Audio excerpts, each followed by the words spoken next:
오늘 우리에게 주신 하나님의 말씀은 마가복음 12장 28절에서 34절의 말씀입니다. 서기관 중 한 사람이 그들이 변론하는 것을 듣고 예수께서 잘 대답하신 줄을 알고 나와 묻되 모든 계명 중에 첫째가 무엇이니까? 예수께서 대답하시되 첫째는 이것이니 이스라엘아 들으라 주 곧 우리 하나님은 유일한 주시라.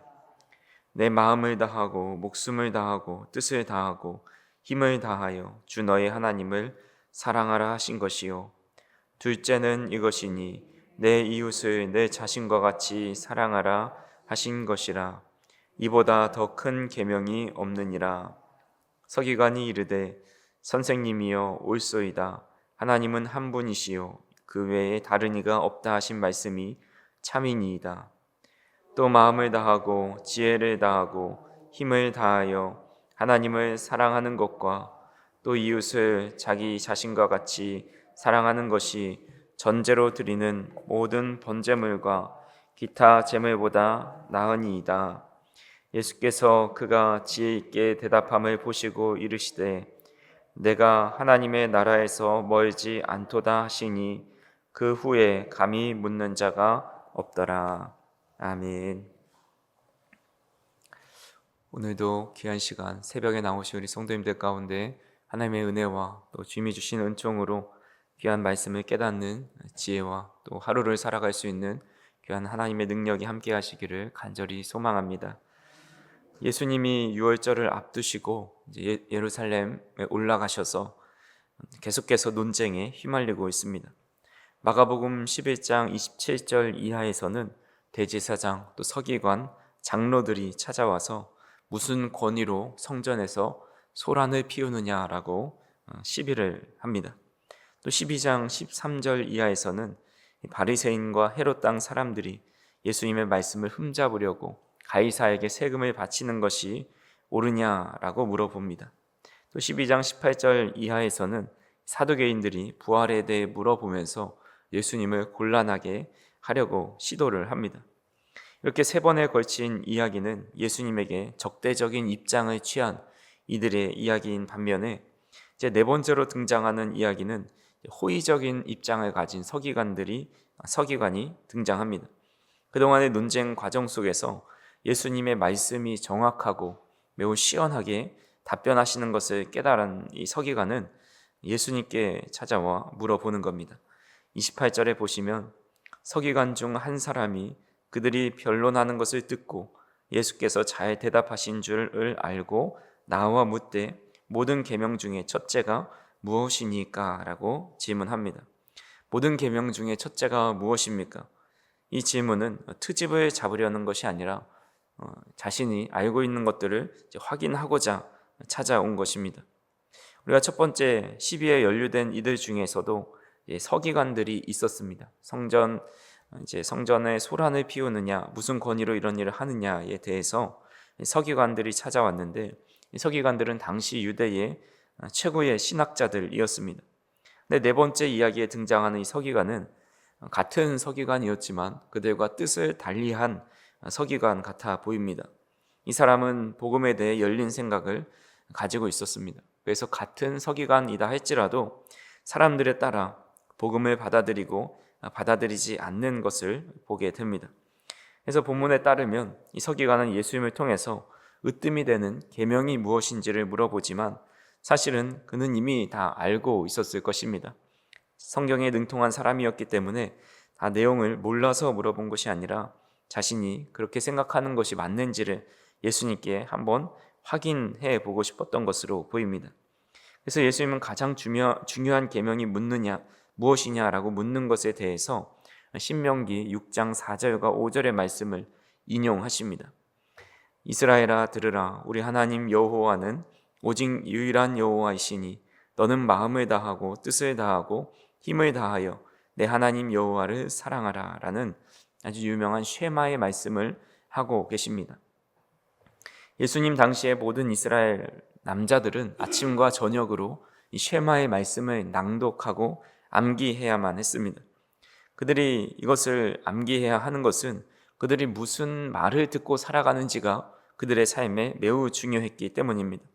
그들이 들어야 할 말씀은 주 곧 우리 하나님은 유일한 주시니라 라는 말씀입니다. 이 말씀을 들어야 하는 이유가 바로 그 말씀을 들어야만 그들이 하나님의 백성답게 살 수 있기 때문입니다. 하나님과 달리 이 세상의 모든 것들은 유일하지 않습니다. 어떤 사물도 또 사상도 행위도 완전히 새롭거나 유일할 수가 없습니다. 하나님만이 유일하신 분이다 라는 말이 그들 마음판에 새겨지고 믿음으로 생겨납니다. 그리고 하나님이 유일하시다 라는 말은 하나님만이 창조주이시다 라는 것입니다. 그러니 나머지의 모든 것들은 피조물입니다. 하나님이 유일하신 존재라는 사실을 아침 저녁으로 암송하면서 하나님의 창조성과 인간의 피조성을 늘 깨닫는 것입니다. 그럴 때 인간다운 삶, 하나님의 피조물다운 삶을 살아갈 수 있습니다. 신명기의 말씀을 30절에 인용해서 말씀하시는데 가장 으뜸되는 계명이 바로 하나님을 사랑하는 것이다 라고 말씀합니다. 근데 여기서 전제가 붙는데 그냥 사랑하는 것이 아니라 마음과 목숨과 뜻과 힘을 다하여 사랑하라 말씀합니다. 이것은 인격 전체를 기울여 사랑하라 라는 것이죠. 하지만 사실 우리 인간은 그런 사랑을 할 수가 없습니다. 이런 사랑은 고사하고 우리는 하나님의 사랑에 대해서 조금이라도 흉내낼 수도 없습니다. 또한 근본적으로 하나님을 사랑한다 라는 그 사실이 무엇인지 또 어떻게 해야 되는지 구체적으로 알 수도 없습니다. 우리는 흔히 교회에 잘 다니거나 오랜 동안 신앙생활을 한다거나 교회에 봉사를 하거나 또 예배하는 것, 이웃을 돌보는 것을 사랑이라고 생각을 합니다. 물론 이것도 하나님을 사랑하는 하나의 방편이지만 사실 이것이 참된 사랑이 되지 못하는 것은 우리는 그것을 끊임없이 하면서도 그것으로 인해서 잘난 척할 때가 있고 그것으로 인정을 받지 못하면 쉽게 낙심하고 서운함을 느끼기 때문입니다. 진정으로 상대방을 사랑한다면 상대방의 반응과 칭찬과 또 인정 없이도 일관적으로 계속 사랑하게 됩니다. 하지만 우리 인간은 연약해서 우리가 한 것을 자랑하고 싶어하고 하나님께 인정받고 싶어하고 그러지 못할 때 서운함으로 나타난다라는 겁니다. 그렇다면 하나님을 사랑한다는 게 구체적으로 무엇일까요? 그것을 구체적으로 설명할 길은 없습니다. 사랑의 대상이신 하나님을 우리가 정확히 알 수 없는데 어떻게 모르는 분을 진정으로 또 구체적으로 사랑할 수 있겠습니까? 무한하신 하나님, 모든 것을 초월하신 하나님을 유한한 인간이 다 이해할 수도 없고 그런 하나님을 인식할 수도 없고 또 그 하나님을 인식할 수 없기 때문에 온전히 사랑할 수도 없다라는 겁니다. 다만 우리는 간접적으로만 하나님을 사랑하는 방법을 알 수 있습니다. 하나님을 사랑한다는 것은 하나님이 아닌 것을 멀리하는 것이라고 할 수가 있습니다. 이 세상에서는 하나님이 아닌 것이 많습니다. 하나님이 아닌 것을 하나님처럼 섬기고 사랑하는 것이 우상 숭배이고 우상 숭배를 거부하는 것이 하나님을 사랑하는 것이다 라고 할 수가 있습니다. 그렇게 우리는 늘 하나님을 사랑한다 고백하면서도 사실 하나님을 진정으로 사랑할 수는 없습니다. 그래서 하나님은 우리가 하나님을 사랑하기 전에 우리를 먼저 사랑해 주셨고 미세하게나마 하나님을 사랑하는 방법을 깨닫게 해 주신 겁니다. 저 우리 성도님들이 마음과 목숨과 뜻과 힘을 다하여 주님을 사랑하라 하신 것을 우리가 마음판에 생기며 우리 스스로는 하나님을 집중해서 사랑할 수 없지만 그나마 조금이나마 우리에게 베풀어 주신 그 사랑을 맛보고 그 사랑을 경험한 것을 통해서 하나님을 사랑할 수 있는 저 우리 성도님들이 되기를 간절히 소망합니다.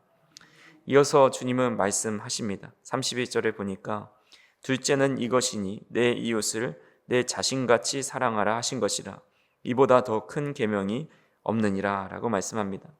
둘째로 중요한 계명이 바로 이웃을 사랑하라는 것입니다.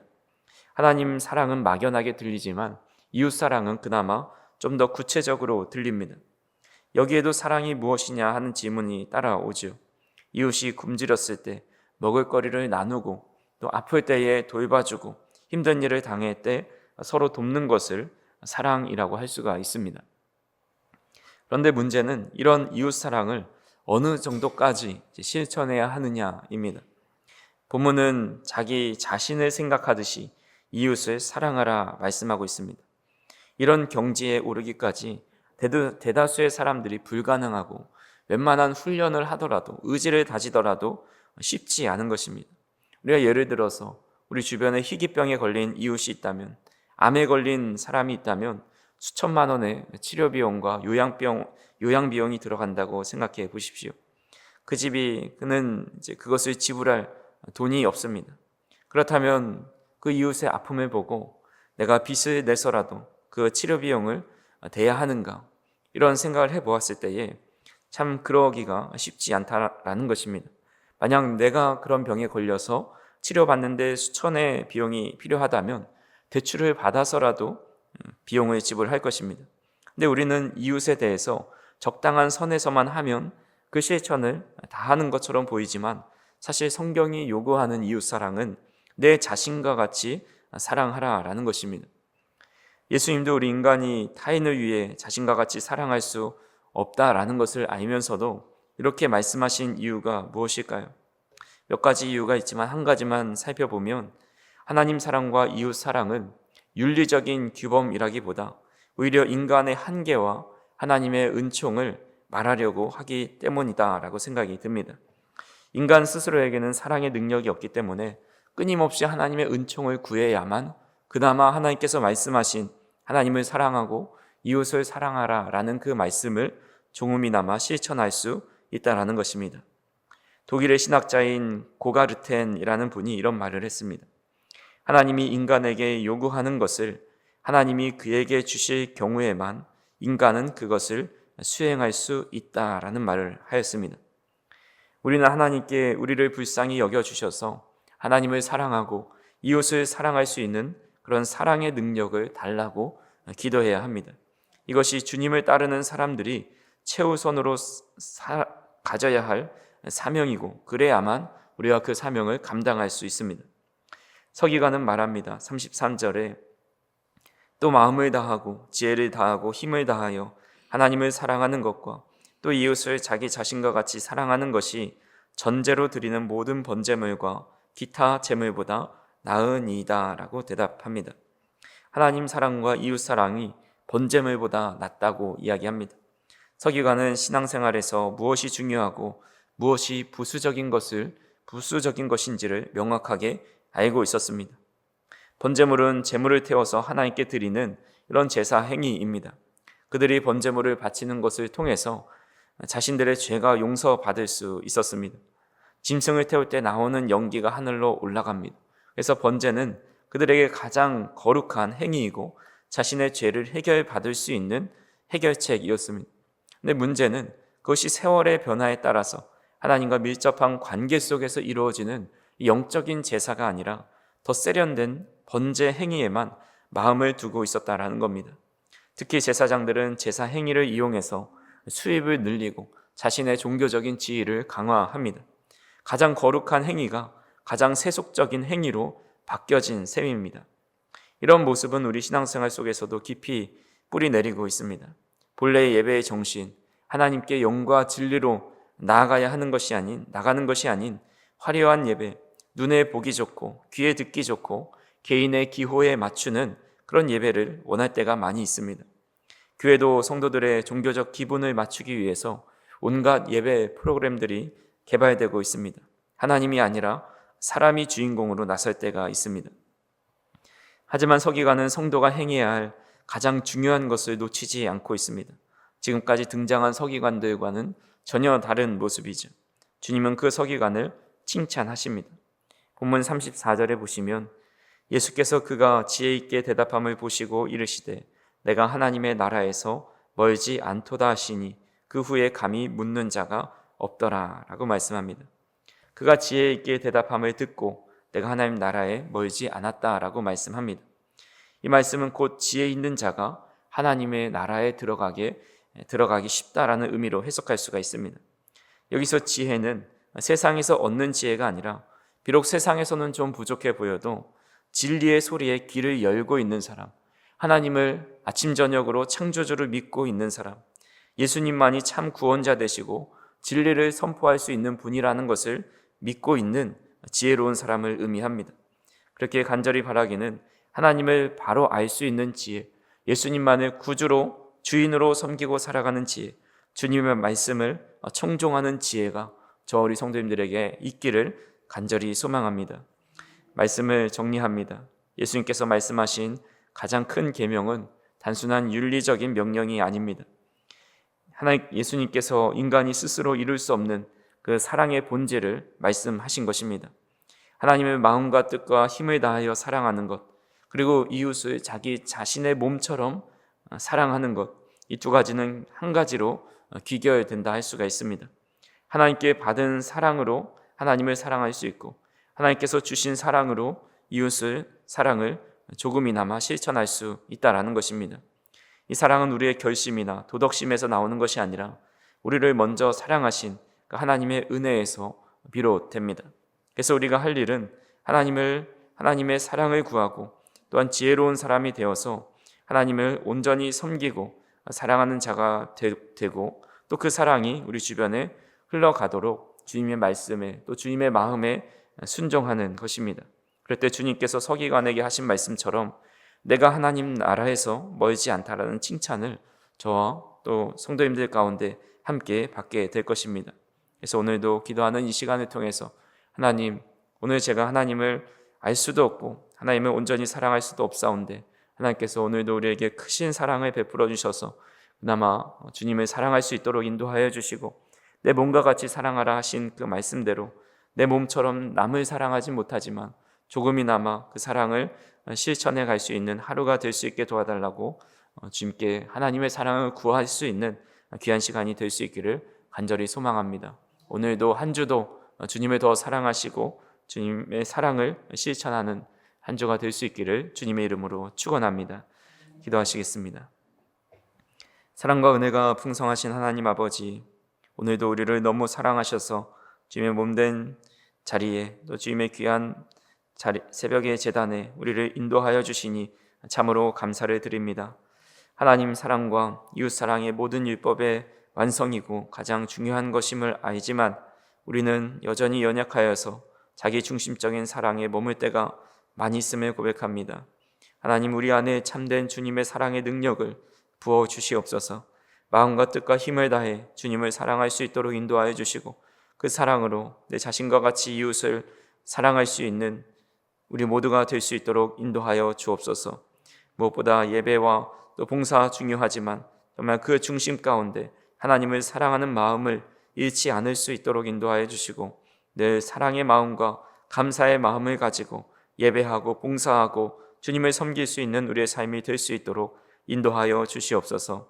사랑하는 우리 사랑교회 성도님들, 어디에서 무엇을 하든지 늘 하나님의 은혜 안에 거할 수 있도록 인도하여 주시고, 하나님께서 크신 사랑을 베풀어 주셔서 어디에 있든지 하나님을 사랑하고 이웃을 사랑하는 데 부족함이 없도록 인도하여 주옵소서.